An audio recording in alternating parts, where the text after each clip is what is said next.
موتا کا میدان ہے، گھمسان کا رن پڑ رہا ہے، سوار پیادے تیر انداز شتر سوار نیزہ باز ایک دوسرے سے گتھے ہوئے ہیں، مغفریں ٹوٹ رہی ہیں، زیرہ بکتر کٹ رہے ہیں، تلواروں کی جھنکار سے کان پڑی آواز سنائی نہیں دیتی، بہادروں کے نعرے بجلی کے کڑکوں کی طرح گونج رہے ہیں، عیسائیوں کی ٹڈی دل فوج دھواں دھار حملے کر رہی ہے، عیسائی صلیب کا نشان نمایاں ہے، ہرقل اور شرجیل کے تجربہ کار جرنیل اپنے اپنے دستوں کو چابک دستی سے لڑا رہے ہیں، ان کی فولادی خود، مرصع زیر بکتر، جواہر نگار ہتھیار، کڑی کمانے، دودھاری نیزے، آئینے کی طرح صاف بال سے زیادہ باریک دھار کی تلواریں، نکیلی، خمدار، دودھاری، یہ شان و شوکت ثابت کرتی ہے کہ یہ دنیا کی بہت بڑی سلطنت کی فوج ہے جس کے وسائل بے شمار ہیں۔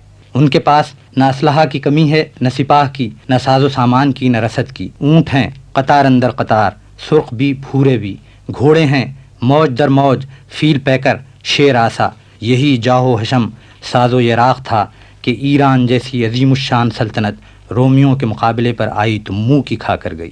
آج عرب کے بادیہ گرد ان کے سامنے ہیں، اور پھر عربوں میں بھی قریش کے رؤوسہ نہیں، بنو قریظہ کے سرمایہ دار نہیں، بلکہ مکے کے مہاجر اور مدینے کے انصار، جنہوں نے غزوہ خیبر میں ستو گھول کر پیا اور غزوہ خندق میں پیٹ پر پتھر باندھ رکھے تھے۔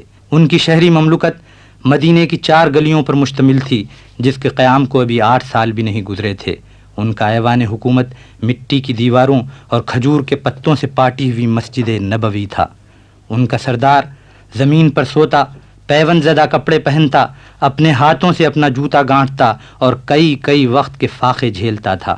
عقل کہتی تھی کہ حریفوں کا کوئی موازنہ نہیں، اسباب بتاتے تھے کہ دشمنوں کا کوئی مقابلہ نہیں، لیکن تاریخ کچھ اور ہی نتائج سامنے رکھتی ہے۔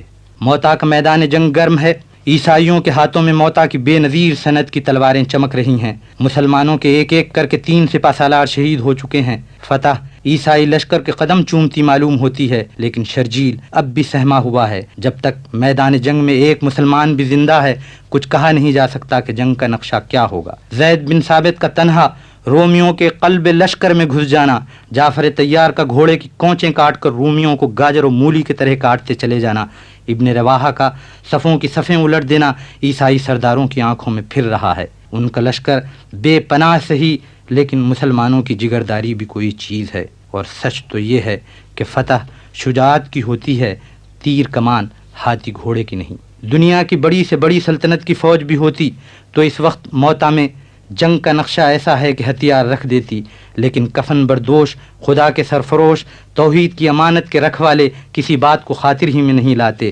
زید، جعفر اور ابن رواحہ کے بعد ثابت بن اخرم نے بڑھ کر اسلامی علم سنبھال لیا اور پکار کر بولے، مسلمانوں جلدی سے اپنا سردار چن لو جب تک میں اس پرچم کی حفاظت کرتا ہوں۔ مسلمان بولے، تمہارے سردار ہونے پر ہم سب راضی ہیں۔ ثابت نے کہا، جو سچ پوچھو تو میں اس کا اہل نہیں، بہتر ہے کہ خالد بن ولید کا انتخاب کر لو۔ خالد بن ولید سپہ سالار بنے تو لڑائی ایک نئے مرحلے میں داخل ہوئی۔ خالد نے سوچا، رومیوں کے حوصلے بڑے ہوئے ہیں، اتنی بڑی تعداد کا دیر تک مقابلہ ممکن نہیں، پیچھے ہٹنا موت کو دعوت دینا ہے۔ جو دستہ پیچھے تھا حضرت خالد نے اسے آگے بڑھایا اور حکم دیا، جو ہو سو ہو، بڑھ کر حملہ کرو۔ رومی یہ بات سوچ بھی نہ سکتے تھے کہ مٹھی بھر مسلمان ان پر ٹوٹ پڑیں گے۔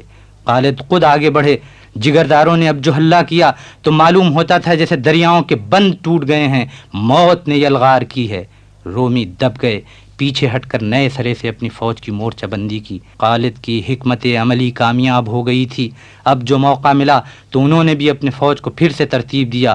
حضرت کو حالات جنگ کا علم ہوا تو آپ نے جہاد عام کا اعلان فرمایا۔ جو مسلمان جہاں تھا، جس حال میں تھا، وہیں سے شام کی طرف چل پڑا۔ عرب کے مشرکین جو رومیوں کے ساتھ ہو گئے تھے، یہ سن کر بھاگ کھڑے ہوئے، لیکن ان کی اپنی فوج 1 لاکھ کے لگ بھگ تھی۔ شرجیل نے اپنی فوج کو آگے بڑھایا، میدان ہمارے ہاتھ ہے، بس ایک کانٹا رہ گیا ہے، اسے بھی نکال پھینکو۔ عیسائی یہ سنتے ہی پل پڑے، ادھر مسلمان سر ہتھیلیوں پر لیے آگے بڑھے۔ ابتدائی اسلامی معرکوں میں یہ شمشیر زنی کا سب سے بڑا معرکہ ہے۔ عیسائی قلب کا کانٹا خالد بن ولید ان کے درمیان تھا۔ آج کوئی خالد کو دیکھتا ایمان نے ان پر کیا رنگ چڑھا دیا تھا. بپھرے ہوئے شیر کی طرح وہ جدھر جھپٹتے دشمن بھاگ کھڑا ہوتا. جو ان کی تلوار کی زد میں آتا زمین کو سونپ دیا جاتا. وہ ہاتھ، وہ صفائی، وہ ضرب، وہ کاٹ تھی کہ کوئی تلوار تاب نہ لا سکتی تھی. 1 2 نہیں 8 تلواریں جوش شجاعت کی تاب نہ لا کر ٹوٹ گئیں اور مجاہد کی نویں تلوار نے جنگ کا پانسا پلٹ دیا.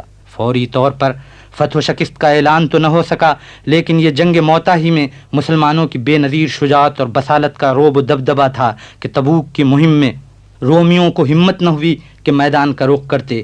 عیسائیوں کی سب سے بڑی سلطنت نے فوراً باج گزار ہونا منظور کر لیا.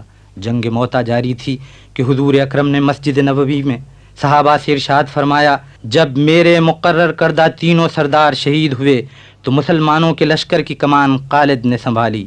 اے خداوندہ، وہ تیری تلواروں میں سے ایک ہے، اب تو ہی اس کی مدد فرما. وہی دن ہے کہ حضرت خالد بن ولید سیف اللہ کہلائے، خدا کی تلوار. پھر جو یہ تلوار بلند ہوئی تو کبھی محمد ابن قاسم کے ہاتھوں میں آئی، کبھی محمود غزنوی کے، اور آج یہ تلوار پاکستان کے افق پر ابھر آئی ہے. This program is the sole property of Pakistan Broadcasting Corporation, Islamabad. Piracy in this regard is illegal.